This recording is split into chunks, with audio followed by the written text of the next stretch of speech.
I'm Dr. Kakisaka of Tohoku University. Today, my talk is about the utility of magnetoencephalography in epilepsy diagnosis, which is based on my experience. This is a list of my talk. I will start with introduction.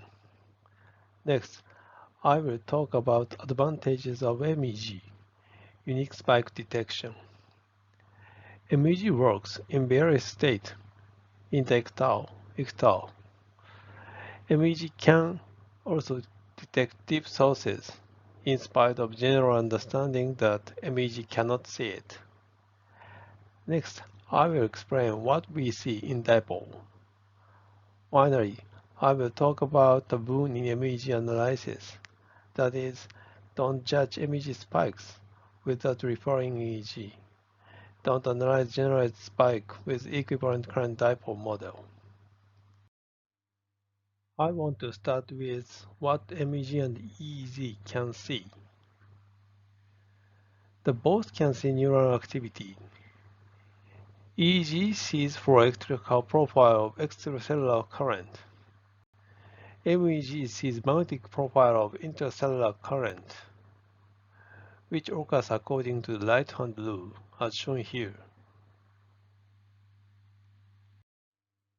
EEG and MEG have different characteristics in several aspects.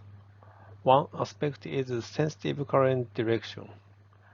Current direction is associated with anatomical area. EEG is sensitive to radial current coming from gyrus, more than tangential current coming from sulcus.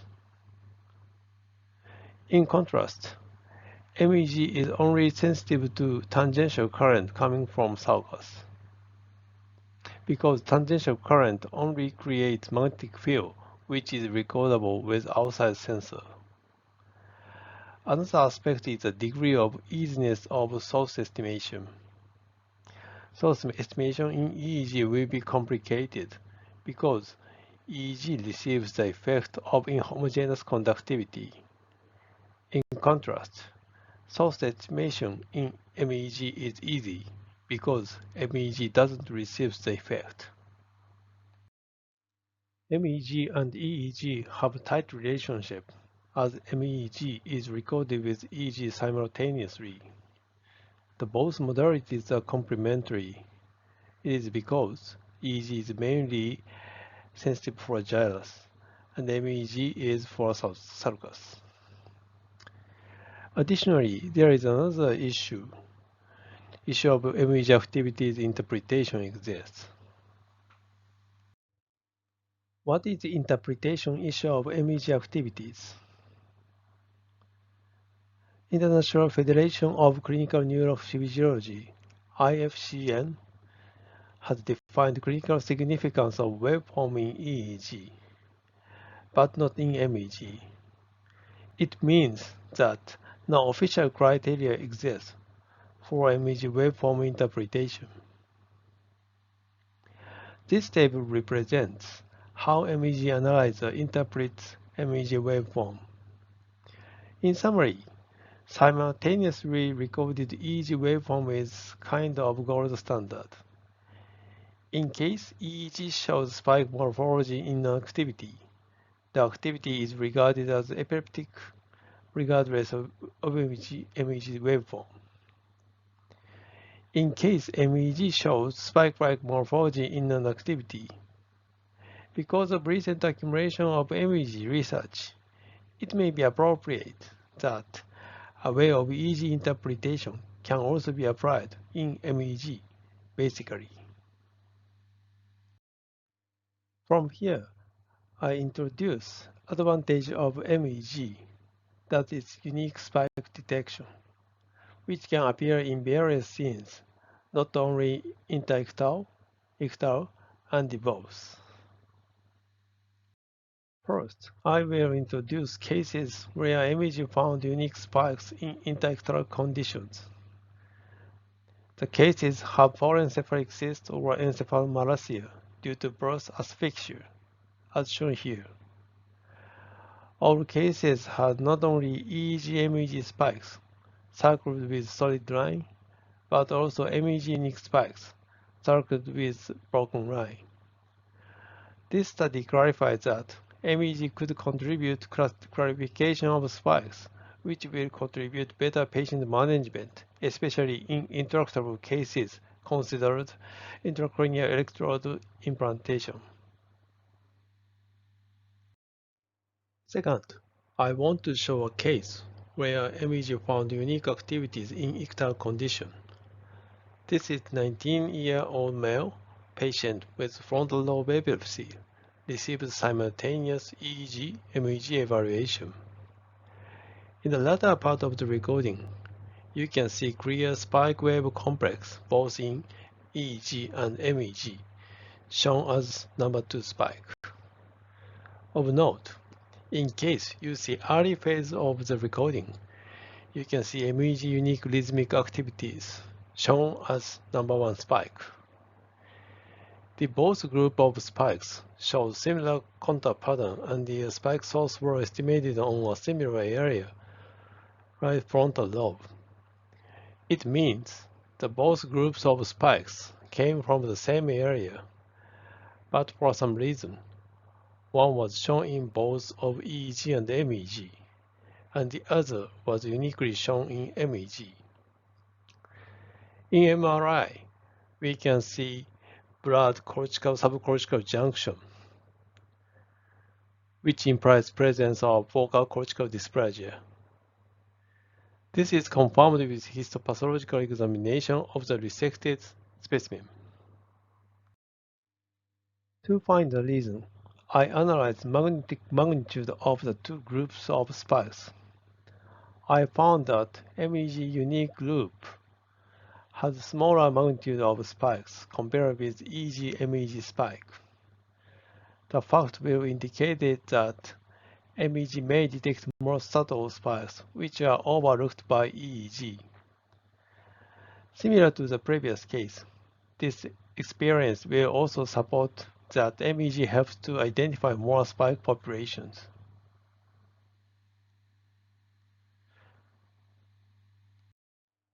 Finally, I present a case where MEG detected interictal and ictal findings uniquely. This is 23-year-old female patient with right frontal parietal lobe epilepsy. She had right frontal lobe infarction in neonatal period. From age of 7, she started to have her habitual seizures. Initially, her seizure is focal tonic, like a bilateral asymmetric tonic seizure. Her seizure was intractable. She received resective surgery at age of 13. Right frontal lobe was resected. However, her seizure was not controlled. Notably, after surgery, her seizure symptom changed. After surgery, her seizure is started with a cephalic aura, focal sensory, which is followed by focal tonic, bilateral asymmetric tonic seizure. As a part of evaluation of epilepsy, she received simultaneous EEG-MEG evaluation. Left two columns shows interictal and ictal aura. Of note, only MEG captured interictal spikes and ictal fast waves. Spike sources of interictal and ictal activities were estimated on edge of resected right frontal lobe. The patient received ictal SPECT, which showed hyperperfusion in right lateral to medial frontal lobe. Based on the findings, it is possible to speculate the mechanisms as follows. That is, right lateral frontal is an area of interictal spike source and ictal onset. Right medial frontal is a propagated area where it is responsible for a symptom of bilateral asymmetric tonic seizures or focal tonic seizures. Given those, I can conclude that MEG can uniquely identify interictal and ictal source of epilepsy at least subset of cases. Next, I show another advantage of MEG, that is, MEG can detect deep source. Generally speaking, it is believed that MEG cannot see deep source.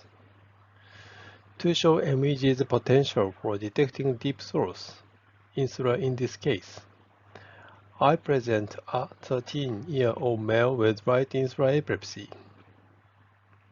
In summary, identifying possible epileptogenic zone was hard with EEG and MRI because EEG just provided broad distribution of spike, such as the front temporal region, and the MRI was unremarkable as well. As a part of comprehensive epilepsy evaluation, the patient received simultaneous MEG and EEG. The evaluation clarified that MEG could detect insular spikes more than scalp EEG did, as shown here. MEG spike dipoles shows various orientation. It will be appropriate that this phenomenon reflects complex insular geometry, namely round-shaped cortex with fine folds. So far, I showed many dipoles as a source of spikes. So, what do we see in dipoles? To clarify this issue, I had one experience of simultaneous recording of stereotactic EEG and MEG in a patient with lateral temporal lobe epilepsy. I saw a relationship of amplitude in SEG contacts and distance between a SEG contact and MEG source. I found that potential is inversely proportional with distance, which is consistent with volume conduction. From the fact, I can conclude that dipole is the center of the activity. In the end, I want to talk about the taboo in MEG analysis. First, I want to stress that I don't judge MEG spike without referring EEG. Here I show two cases with spike-like activities in MEG, whose source were estimated on occipital lobe. If we don't see EEG, we may say them as abnormal ones. However, once we see their EEG counterpart, we can find their posts, positive occipital sharp transient of sleep. I mentioned that spike-like activity in MEG may be epileptic, in case EEG showed slow wave. However, when EEG shows some clinically established findings, posts in this case, MEG need to abate.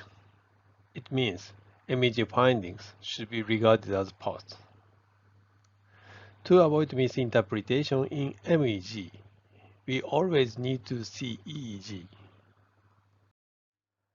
Another taboo in MEG analysis is don't analyze generalized spike with equivalent current dipole model.